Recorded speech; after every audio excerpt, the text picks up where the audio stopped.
Hey there, folks. Welcome to Spectrum Pulse. We talk about music, movies, art, and culture. And today, we're going to be talking about the debut full length from the Chainsmokers called Memories Do Not Open.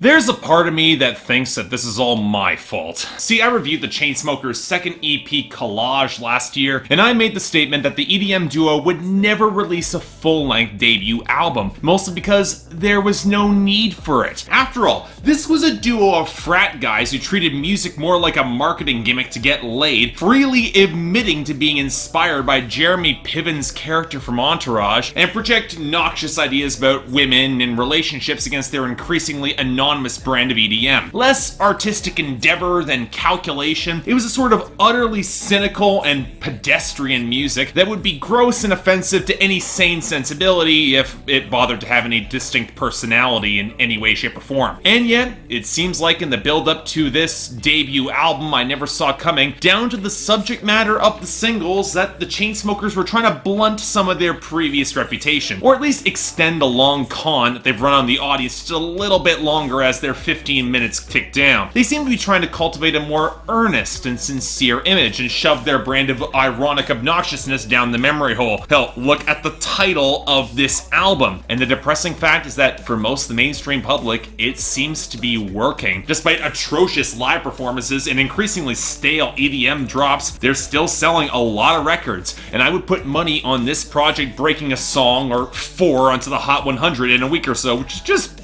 peachy. Thankfully, I have a much longer memory than most of the mainstream public when it comes to these sort of songs. And yet, while I don't think earnestness is the best fit for this duo, their newest single with Coldplay, that wasn't bad, so maybe something would be salvageable from Memories Do Not Open? Look, folks, I don't know what you want me to tell you with this, because if you were expecting the Chainsmokers to evolve or mature or become interesting from EP to full-length album, I don't know, it didn't happen. So while I would argue this is better than their last project, it's more because of guest stars that actually have personality and spark, and because there is no otherwise equivalent to Closer. Beyond that, the Chainsmokers really do remain the reality bites of modern EDM, somewhat self-aware of their own delinquent privileged shittiness, but instead of properly owning the consequences, they deflect, project, and exploit others, most notably the women in their lives, and try to justify it under a veneer of honesty that doesn't excuse the blatant hackery of any actual revelation they claim to reach. The only saving grace is that they aren't high-minded enough to presume that they're actually bucking the system, just pretentious enough to think that their emotional drama is remotely compelling. In case you can't tell, I didn't enjoy this. Now look, everything I just said, some pretty serious charges to level against a record that is as forgettable as this one is, because make no mistake, there isn't going to be any fan of pop or EDM that's going to be talking about this record in a year or two. So let's blow through the obvious issues in the instrumentation and production pretty fast. And you know, in comparison with acts that actually truly own their obnoxiousness, usually for parody or some deeper satirical point like Kesha or to a lesser extent 303, it's very telling how muted and restrained a lot of this production actually is. Somber pianos, hints of acoustic guitar, beats that flirt with tropical house and skittering trap, but never to the point of actually being aggressive or hard-hitting. Hell, their brand of an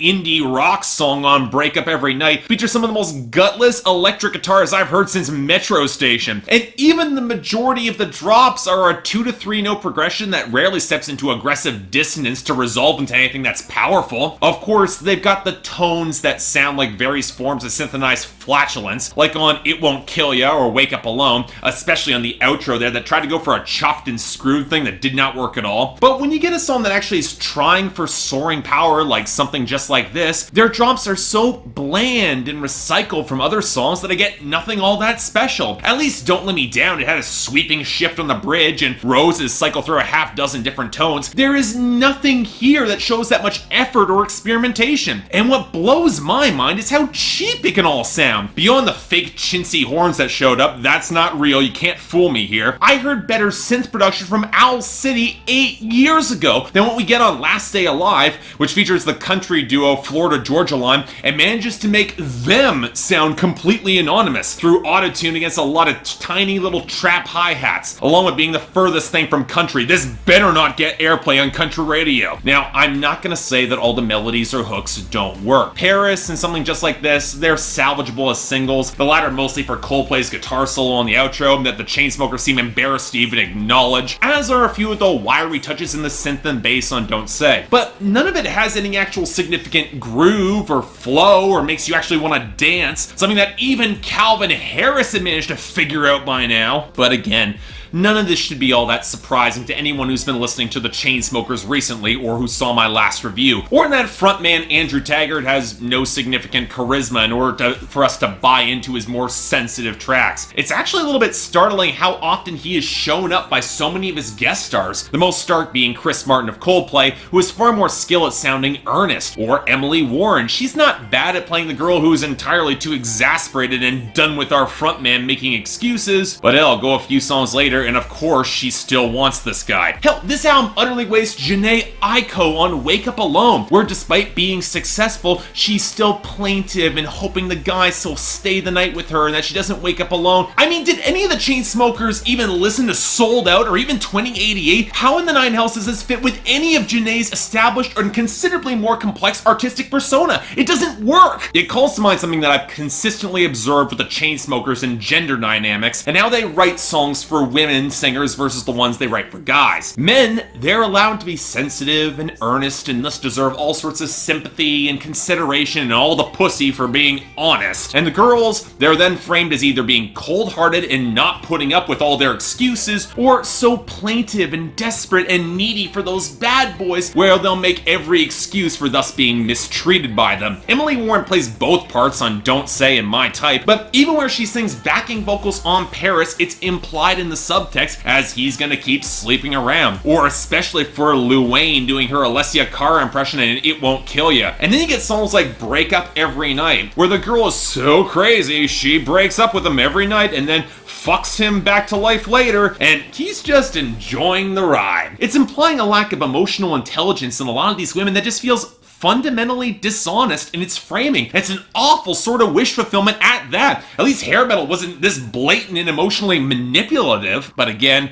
I've talked about all this before. This was indeed the record where the Chainsmokers, they were trying to get a little bit more real and honest with the audience. Let's consider that. And I can't be the only one who sees all the bait and switch here, right? Let's assume that Andrew Taggart actually is being honest here on songs like The One or Bloodstream, or the very on-the-nose honest, that his confessions of cheating or his tone-deaf statements, they did come from a real place. And he's gonna own up to all his flaws by putting them on record, putting them on display before you all. The problem is that honesty in art without acknowledgement of consequences or assertions that anything is going to change or any deeper admission or exploration until the fundamental loneliness or melancholy that might be at the roots here, or even any details, this just feels like a cheap justification to continue on the exact same path. Look, I don't deny that the Chainsmokers are making statements that they produce their best art when they're drunk or high, or that it's important to put your feelings out there. I can kind of get behind that, but there's something remarkably guarded in how they never really take that next step, with only Don't Say from Emily Warren really implying any level of deeper confrontation, calling out the only human defense. It's one reason why Young doesn't work for me either. Since when is love and passion hard for teenagers, especially on the emotive level, when they're willing to throw aside risk and actually charge forward with their passion? For as much as the Chainsmokers trying to gain cred by getting a quote from Bono to open up Honest, the writing and delivery consistently failed to deliver in that manner, with maybe the exception being, believe it or not,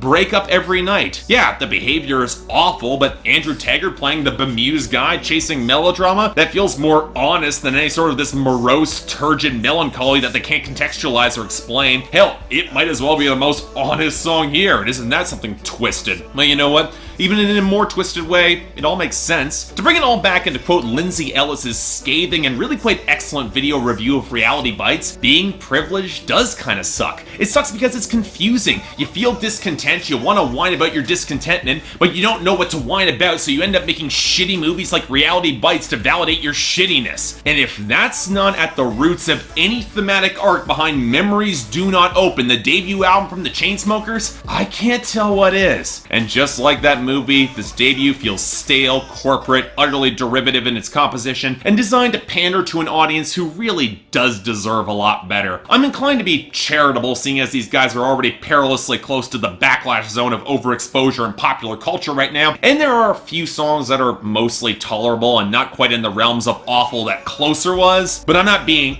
that charitable. It's a 4 out of 10, no recommendation, and let's all sincerely hope that these hidden memories, they get forgotten as soon as possible. So yeah, thanks a lot for watching. If you'd like to like and subscribe, I'd be more than grateful. I got the link in the description below if you want to buy this record for some ungodly reason. It might be an interesting character study in comparison with other, more honest records. But I also got the poll up here, so for everyone who thinks I'm wrong, there's your opportunity to tell me. Beyond that, anything else I might be able to do to improve my presentation, I'm all ears. And if you guys want to get involved in my scheduling process, the link to that is right to my Patreon right there, where 3 times a week you guys get to vote on which records are coming up, and once a week the higher contributors get to add records to my schedule, and so far things are going quite well. But till then, I'm Mark, you're watching Spectrum Pulse, and I'll see you next time.